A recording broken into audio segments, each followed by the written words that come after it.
Today we're going to talk about the age of data. And so, what does that mean? In the beginning, God created the internet, and it was good. Or was it? With the internet came the post-truth era, right? And more on what that means later, but let's play a little game. How many of you think that you can tell the difference between a lie and truth on the internet? How many of you are good judges of that? Well, a lot of hands here.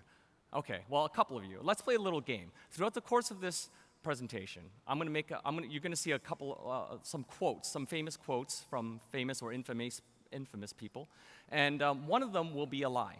One of them will be misinformation. One of them will be a falsehood. And see if you can pick out which one it is. And we'll take a look at the end we'll give you the answer at the end of the presentation. So, there's this blogger by the name of Joe Scott. He has this great science blog on YouTube, and one of his videos that he had was very, very pertinent to what we're talking about here. He basically spoke about the post-truth era, and in it, he described the case where there was a principal of a school that was arrested for drug trafficking charges and firearm offenses. And it was a big hoopla in the school, and everybody was talking about it, and it was really, really a big scandal. But there was only one problem. It was totally not true, right? The principal was actually was arrested because everybody was talking about the fact that he was arrested. And this really just showed how dangerous the social media world has become. And the irony of all this was that the false truth, the sort of the leak, which basically said he got arrested, actually came from their own media class. And it was a class assignment to see how fast false news could travel. And some student thought it would be pretty funny if they actually made a joke about their own principal getting arrested. So if you haven't seen that video, check it out. It's really worth a look. So the internet was created about 50 years ago, right? But the World Wide Web was maybe about 30 years ago. And it took us in Bitcoin 10 years before Satoshi Nakamoto is giving us the metanet. So what is the metanet? Well, quite simply, it's just Bitcoin plus the internet, right? And that's a metanet. But I think that's going to require a little bit more explanation. So we'll talk about each of these in turn. Let's talk about the internet first, right? What are the good things about the internet, right? For those of you old enough to remember the world without World Wide Web, but, we get a lot of good things. For instance, there's a free exchange of information. For the first time, you can create your own online communities, forums, you can get your own interest groups together, and that was great. There's also allowed self-publication, so it started with blogs, and now vlogs, and YouTube, and Twitter, and Instagram. So basically, you can just get your information out there without any sort of gatekeeper. It allows freedom of association. It made it a lot easier to meet people. A lot of older folks among here, like myself, remember the days when it was really hard to meet somebody. Imagine how you would meet a group of friends if you didn't have a cell phone, right, or email or Twitter. It gave a good measure of censorship resistance, which was really good. And finally, though, it brought about e-commerce, right? That's the big deal. That was the whole World Wide Web thing. With e-commerce, you have Amazon, you can buy stuff. And there was a guy, I remember in 2003, he took it as a bet that he could live 1 year in his house, never leaving his house, but just ordering stuff through Amazon. And that was a big deal, I guess, in promoting Amazon. So this is another famous quote. And everybody in crypto should know about what this is talking about, right? Because we all know that FUD can travel a lot faster and is much more efficient than the forces of truth, which you require to disprove misinformation, right? All right, let's talk about the bad things about the internet, right? Hate speech, right? With anonymity comes total disregard for social decorum and basic human decency, because when you don't have any sort of retribution, nobody knows who you are, you can sort of say whatever you want, and you can do all sorts of bad stuff that you wouldn't do in real life. The whole profession of trolling and shilling just was invented, right? Because this is actually a viable marketing strategy, right? You can actually, it's basically the task of getting your opponents angry so that they flip out on the internet and makes them look bad. And it's actually used as a sort of offensive marketing campaigns, right? fear, uncertainty, and doubt, as we already spoke about, like the telephone effect is 1,000 times worse on the internet than it ever was over the telephone. Dark markets, so we have, Silk Road, of course, drug trade, but, there's a lot of stuff that are kind of like white-collar crimes, like IP violations, but, there's a lot of bad stuff, too, like human trafficking and all those kind of stuff on the dark net that you don't see, but it does exist because of the internet. And most importantly, it brought about this whole attention-based economy, right? Because the problem is the model of the internet was not monetizable unless advertisement came in to fill its place, and because that was just a copy of the model that the television networks and stations had. But the problem with this is now there's just no way to sort out the good from the bad information, right? The problem is the problem we have here is it's a question of good information is not free. So how do we solve the fact that good information should be worth something, right? We have this thing called Bitcoin, right? But Bitcoin is not digital gold. I'm sorry. So because digital version of gold isn't valuable intrinsically, right? What is valuable is an immutable global ledger of truth, right? A source of truth which everybody on planet Earth is going to share and use. And the more people using it, the more value it becomes. So that's kind of the intrinsic value of this network. So if you can take this commodity, this sort of valuable commodity, which is this ledger of truth, and you marry it with a network of data, then you can do wonderful things. That's what the metanet is, right? It's literally just a marriage of data with the internet of data, and you put some intrinsic value on top of that. It becomes, you've probably heard this in many talks already today, it becomes, it's DDoS resistant because attackers have to pay your victim in order to attack them. So it becomes less attractive to attack. It makes for better security because if you put all your logs on the metanet or on the blockchain, then your logs can never be deleted. So, imagine logs that just can't be deleted and you don't need to back up. And that means, if you did your logins this way, then it would be very, very difficult for hackers to go in and erase their trails. It's private, but also transparent. And finally, it turns this whole monetization model of the internet on its head. It becomes, the data owners become the sort of the rulers of the system. If you own valuable data, you can sell access to it and you make money directly, right? So how does this universal source of truth then benefit society? Let's talk about how it actually makes our lives better, right?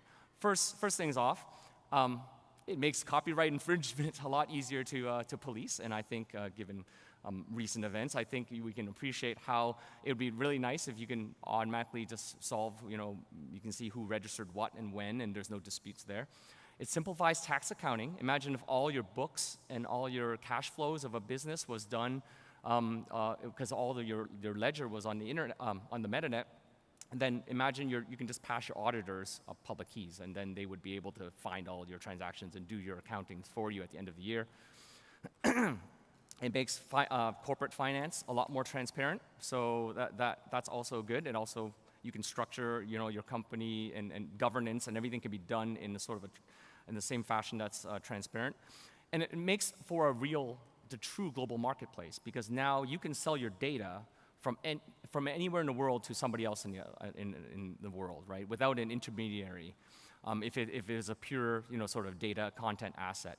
And of course, this doesn't mean you can sell illegal data, because of course the metanet is trackable, so you will be accountable for what you sell. And this just means that we're going to have less issues of like Enron, right, or Bernie Madoff, because the reason why companies can get away with this is because they can keep two sets of books. But if everybody used the one ledger, then it'd be very, very difficult to try to do funny business with your numbers. So how many of you have heard of the Byzantine generals problem? Okay, good, yeah, because this is a Bitcoin conference after all. So one of the things which is interesting here, though, so I want to go into the problem because you guys are all familiar with it, but most people know it as a solution to the double spending problem, right? So a brief summary, the Byzantine generals problem is how do we get more than half of these generals to coordinate a day of attack? when they can lie or when they can just accidentally have their messages lost, and then they would never be able to coordinate to attack Byzantium, which is a larger sort of kingdom in the middle. So Bitcoin solved that because we have technology these days, and it's equivalent of having like a magic well, which the generals back in the 15th century would have to say you have to draw 10,000 buckets of water before you can send one message through some magic ink that you find at the bottom of a well or something like that. And if you forced every general to have to get the ink in order to write a message, then they can't really cheat, they can't really lie, because it costs them time and work. So Bitcoin solves this, and it solved the double spending problem.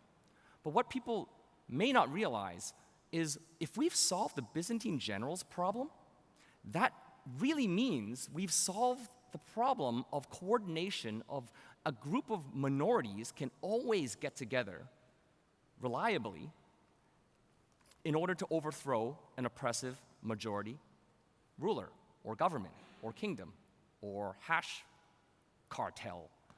If that's what we've really solved, then could we have just happened upon a self-adjusting, a self-regulating, virtuous, free market, capitalistic governance system, right? You don't need someone to police this, because as long as everybody can guarantee they can get together and overthrow someone who's abusing their power, then maybe we trust our politicians more, right? Maybe they will have to become more honest, otherwise we wouldn't trust them. So what are the benefits for the government? Right? So this is what people don't usually talk about. It would really reward honest politicians, right? If you did your budget, if you did your public spending budget on the blockchain, because it's public money, you would have a hard reason to argue why you shouldn't be putting your public spending budget on the blockchain. It's for everybody to introspect, to scrutinize. That would make politicians more honest. And if those politicians didn't make it into office, I'm sure their competitors would the next election cycle. So it would also make collecting taxes a lot easier. Imagine being able, if you paid your taxes at point of sale, and if your income taxes were deducted at the point of salary payment from your company or your employer, well then you wouldn't even need to do taxes at the end of the year, which would be like wonderful.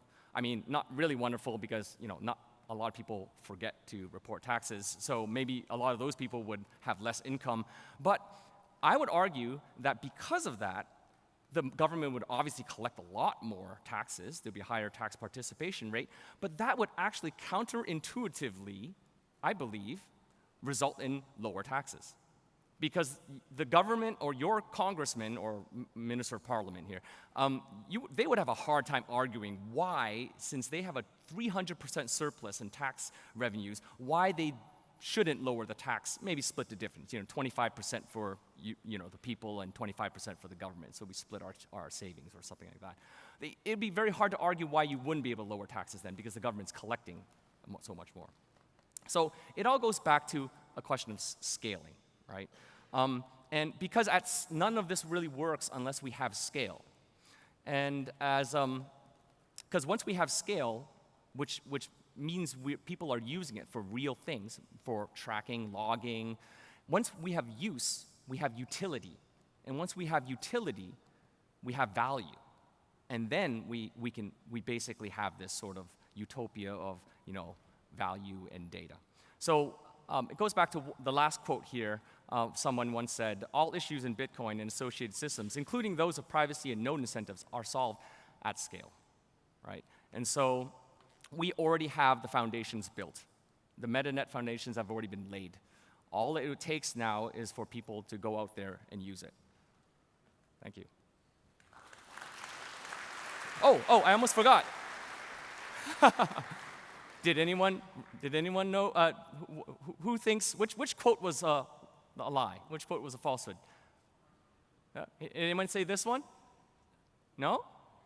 Nobody said this? Nobody thought this was a lie? Well, actually, if you did, and you're just too shy to put your hand up, if you said that this one was the falsehood, then you'd be right, because Satoshi Nakamoto did not say this. It was actually said by the one and only. Yes, it was. Thank you. Oh, just one more thing. This quote, which is often attributed to Mark Twain, wasn't actually made by Mark Twain. It was actually made by a pastor by the name of C.H. Spurgeon. It's just a testament to how the internet is not going to tell you the truth most of the time. But if this one was the lie, and if this one was the falsehood, what was the last one? What does that make the last one? I'm going to leave that to you to decide. Thank you.